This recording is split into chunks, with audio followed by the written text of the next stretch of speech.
മക്കളെ, നമ്മളുടെ പരീക്ഷയ്ക്ക് നമ്മളോട് ചെറിയ ചില സൂത്ര ട്രിക്കി ക്വസ്റ്റ്യൻസ് ഒക്കെ ചോദിക്കാറുണ്ട്. നമുക്ക് പെട്ടെന്ന് ആൻസർ കിട്ടുന്നതായിരിക്കും, പക്ഷേ ഐഡിയ വേണം. അതുപോലെ ഒരു സിമ്പിൾ ക്വസ്റ്റ്യൻ ആണ് സാർ ഇപ്പോൾ ചെയ്യുന്നത്. Calculate area of the square and the length of it side in each of the picture below. ഇവിടെ നമുക്ക് പിക്ചർ തന്നിട്ടുണ്ട്. ചുവടെയുള്ള ചിത്രത്തിലെ സമചതുരത്തിന്റെ ഏരിയയും വശത്തിന്റെ നീളവും കണക്കാക്കുക. നമുക്കൊരു പിക്ചർ അവർ തന്നിരിക്കുവാണ്. അപ്പോൾ ആ പിക്ചർ നോക്കിയിട്ട് നമുക്കിത് ഈ സ്ക്വയറിന്റെ ഏരിയ നമുക്ക് നോക്കാം. A B C D E F G H. ഇതാണ് സിറ്റുവേഷൻ. നമ്മളോട് ഈ സ്ക്വയറിന്റെ ഏരിയയും സൈഡിൽ എന്തുവാ കാണാൻ പറഞ്ഞേ. നമ്മൾ ശരിക്കും ഒരു ലോജിക്ക് അപ്ലൈ ചെയ്തിട്ട് ഇങ്ങോട്ട് നോക്കിയാൽ മതി. നമുക്കിത് ആദ്യത്തെ ഈ പിക്ചർ കാണുമ്പോഴേ അറിയാം ഇത് 90 ഡിഗ്രി ആംഗിൾ ആണ്. ഇതൊരു പൈതഗോറിയൻ ട്രയാങ്കിൾ ആണ്. പിന്നെ നമുക്കൊന്നും ആലോചിക്കേണ്ട, എ സി എന്ന് പറയുന്നത് എന്തായിരിക്കും? ഹൈപ്പോട്ടന്യൂസ് ആയിരിക്കും. അപ്പം നമുക്ക് 1 square plus 1 square is equal to 2. അപ്പൊ എ സി സ്ക്വയർ എന്ന് പറയുന്നത് 2 ആണെങ്കിൽ എ സി √2 ആണ്. ഈ സൈഡ് നമുക്ക് കിട്ടി. ഇനി ഇതുപോലെ തന്നെ നമുക്കിത് ഇങ്ങോട്ട് നോക്കിയേ, ഈ ട്രയാങ്കിളിലേക്ക് നോക്കിയേ. ഇവിടെയൊക്കെ 90 ഡിഗ്രി നമുക്ക് തന്നിട്ടുണ്ട്, നമുക്ക് ക്വസ്റ്റ്യൻ തന്നിട്ടുണ്ട് ഇതൊക്കെ 90 ഡിഗ്രി ആണെന്ന്. അപ്പൊ ഇവിടെ വീണ്ടും 90 ഡിഗ്രി വന്നു. അതിന്റെ അർത്ഥം എ ഡി ഒരു ഹൈപ്പോട്ടന്യൂസ് ആണ്, അല്ലെങ്കിൽ എ സി ഡി എന്നത് ഒരു പൈതഗോറിയൻ റൈറ്റ് ട്രയാങ്കിൾ ആണ്. അതിന്റെ ഹൈപ്പോട്ടന്യൂസ് ആണ് എ ഡി.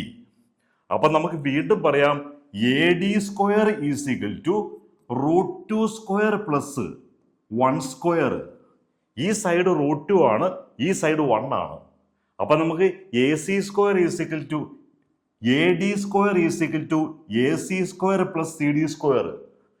അപ്പൊ എ ഡി സ്ക്വയർ 3 കിട്ടിയാൽ എ ഡി നമുക്ക് √3 എന്ന് കിട്ടും. അപ്പൊ ഇത് ഇങ്ങനെ പോയി കഴിഞ്ഞാൽ ഇത് √2 ആണ്, ഇത് √3 ആണ്.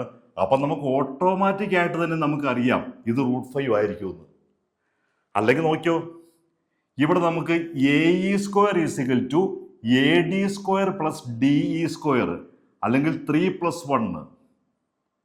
സോറി, ഇത് √5 അല്ല, √4 ആണ്. ഇത് √2, ഇത് √3, ഇത് √4, അങ്ങനെയാ പോകുന്നത്.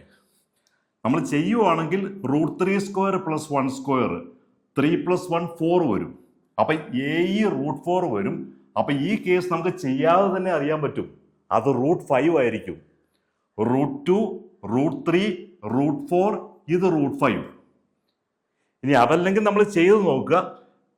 A F square is equal to A E square plus E F square. അതായത് √4ന്റെ square plus E F square 1, നമുക്ക് 5 കിട്ടും. അപ്പൊ എ എഫ് എന്ന് പറയുന്നത് √5 കിട്ടും. അപ്പൊ നമ്മോട് ചോദിച്ചിരിക്കുന്ന ആദ്യത്തെ ക്വസ്റ്റ്യൻ എന്താ? ഈ സ്ക്വയറിന്റെ സൈഡ് എത്രയാണ്? അപ്പൊ side of the square is equal to √5 centimetre. ഇനി ഏരിയ ഓഫ് ദി സ്ക്വയർ, ഈ സ്ക്വയറിന്റെ ഏരിയ ചോദിച്ചിട്ടുണ്ട്. വളരെ ഈസിയാണ്. നമുക്ക് സൈഡ് അറിയാമെങ്കിൽ ഏരിയ എന്ന് പറയുന്നത് സൈഡ് സ്ക്വയർ ആണ്. Therefore, side area of the square is equal to ഈ √5ന്റെ സ്ക്വയർ. ഇതിന്റെ സൈഡ് √5 ആയതുകൊണ്ട് ഏരിയ എന്ന് പറയുന്നത് 5 സെന്റിമീറ്റർ സ്ക്വയർ, അല്ലെങ്കിൽ സ്ക്വയർ ഓഫ് ദ സൈഡ്. അപ്പൊ ഇതൊക്കെ ഒരു ട്രിക്കി ക്വസ്റ്റ്യൻ ആണ്. നമുക്ക് ഈസി ആയിട്ട് സ്കോർ ചെയ്യാം. പരീക്ഷയ്ക്ക് വന്നു കഴിഞ്ഞാൽ വളരെ ഈസി ആയിട്ട് നമുക്ക് സ്കോർ ചെയ്യാം. സാറിന്റെ വീഡിയോ സബ്സ്ക്രൈബ് ചെയ്യണം, എല്ലാ ഫ്രണ്ട്സിലേക്കും മക്കള് ഷെയർ ചെയ്യണം.